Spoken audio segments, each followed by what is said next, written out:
कभी सोचा है कि ज्ञान की पूरी लाइब्रेरी बिना एक भी शब्द लिखे सदियों तक कैसे जिंदा रह सकती है?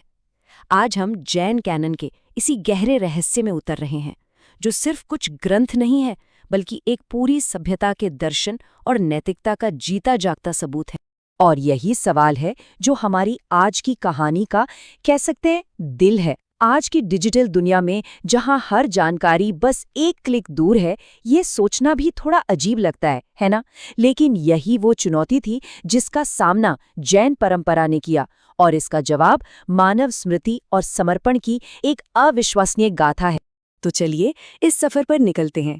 हम 5 मुख्य पड़ावों से गुजरेंगे। पहले हम पता लगाएंगे कि ये कैनन असल में है क्या। फिर जानेंगे कि ये हजारों साल बचा कैसे रहा। इसके अलग अलग मतभेदों को समझेंगे, इसके मूल दर्शन के दिल में उतरेंगे, और आखिर में देखेंगे कि आज भी ये इतना महत्वपूर्ण क्यों है। ठीक है, तो सबसे पहले एकदम बेसिक सवाल से शुरू करते हैं। जब हम जैन कैनन कहते हैं तो हमारा मतलब क्या है? इस पूरे कैनन की जो आत्मा है ना, वो बसती है आगम शब्द में। इसका मतलब है जो नीचे आया है, यानी वो ज्ञान जो गुरु से शिष्य तक पीढ़ी दर पीढ़ी पहुंचा। सोचिए जरा, ये आज की दुनिया में कितना मुश्किल लगता है जहां सब कुछ लिखा हुआ है। ये मानव स्मृति की एक अविश्वसनीय उपलब्धि। तो सवाल उठता है कि इन आगमों में आखिर है क्या? इनमें है तीर्थंकरों की शिक्षाएं, खासकर 24वें तीर्थंकर भगवान महावीर के उपदेश। ये ग्रंथ जैन अनुयायियों के लिए एक तरह से एक आध्यात्मिक जीपीएस की तरह हैं, जो उन्हें दर्शन, नैतिकता और सही जीवन जीने का रास्ता दिखाते हैं। अब आते हैं इसकी सबसे दिलचस्प कहानी पर कि ये कैनन बचा कैसे। ये ज्ञान को समय की मार से बचाने की एक अद्भुत गाथा है। सोचिए, सदियों तक महावीर की शिक्षाएं सिर्फ याददाश्त के सहारे जिंदा रहीं, लेकिन फिर एक बहुत बड़ा संकट आया। भीषण अकाल और भिक्षुओं के प्रवास के कारण ये अनमोल ज्ञान खोने लगा। तब 5वीं-6वीं शताब्दी में वल्लभी में एक ऐतिहासिक सभा हुई, जहां पहली बार इन शिक्षाओं को ताड़ के पत्तों पर लिखा गया। कितना मुश्किल और कितना जरूरी काम रहा होगा ये। इसी मेहनत ने इस ज्ञान को हमेशा के लिए अमर कर दिया। और हाँ, भाषा का चुनाव भी बहुत कुछ कहता है। कैनन मुख्य रूप से अर्ध-मागधी प्राकृत में लिखा गया था, जो उस समय के आम लोगों की भाषा थी। ये कोई विद्वानों की भारी भरकम संस्कृत नहीं थी।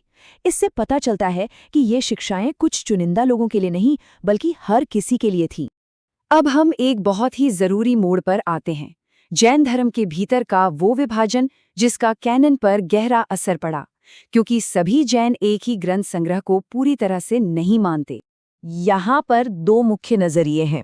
श्वेतांबर संप्रदाय मानता है कि आज जो आगम ग्रंथ मौजूद है, जैसे कि अंग और उपांग, वो महावीर के मूल उपदेश ही हैं। वहीं दिगंबर संप्रदाय का मानना है कि जो मूल आगम थे वे समय के साथ पूरी तरह से खो चुके हैं, और वे षटखंडागम जैसे बाद के ग्रंथों पर भरोसा करते हैं, जिन्हें वो उन खोई हुई मूल शिक्षाओं के सबसे करीबी अवशेष मानते हैं।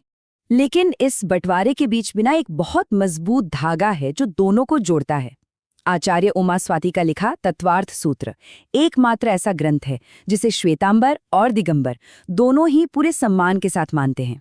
ये एक तरह से पूरे जैन दर्शन का सार है। चलिए अब इन ग्रंथों के इतिहास से जरा बाहर निकलते हैं और इनके अंदर जो दर्शन है उसके दिल में उतरते हैं। जैन धर्म का पूरा नैतिक ढांचा कुछ बुनियादी सिद्धांतों पर ही टिका है। इन्हें कहते हैं रत्नत्रय, यानी 3 रत्न। इसे समझिए कि मोक्ष की तरफ जाने वाली 3 सीढ़ियां हैं। पहला कदम है सही विश्वास रखना, जिससे मिलता है सही ज्ञान, और वो ज्ञान हमें ले जाता है सही आचरण की ओर। ये तीनों मिलकर ही आध्यात्मिक यात्रा को पूरा करते हैं। और सही आचरण का जो आधार है वो है ये 5 महाव्रत। सबसे पहले अहिंसा, यानी किसी को चोट न पहुंचाना। फिर सत्य, मतलब हमेशा सच बोलना। अस्त्य, यानी चोरी न करना। ब्रह्मचर्य, यानी इंद्रियों पर संयम रखना। और अपरिग्रह, जिसका मतलब है जरूरत से ज्यादा चीजें जमा न करना। और हाँ, इन 5 में से एक सिद्धांत है जो सबसे ऊपर है, वो है अहिंसा। किसी भी जीवित प्राणी को मन, वचन या कर्म से कष्ट न पहुंचाना। ये सिर्फ एक नियम नहीं, बल्कि जैन धर्म की आत्मा है। आपने शायद जैन मुनियों को देखा होगा मुंह पर पट्टी बांधे हुए। वो इसीलिए ताकि सांस लेते वक्त भी किसी छोटे से छोटे जीव को कोई नुकसान न पहुंचे। मतलब अहिंसा का पालन इस स्तर तक होता है। तो आखिर में ये सवाल तो उठता ही है कि ये सब आज क्यों मायने रखता है? इन हजारों साल पुराने ग्रंथों की आज की दुनिया में क्या जगह है?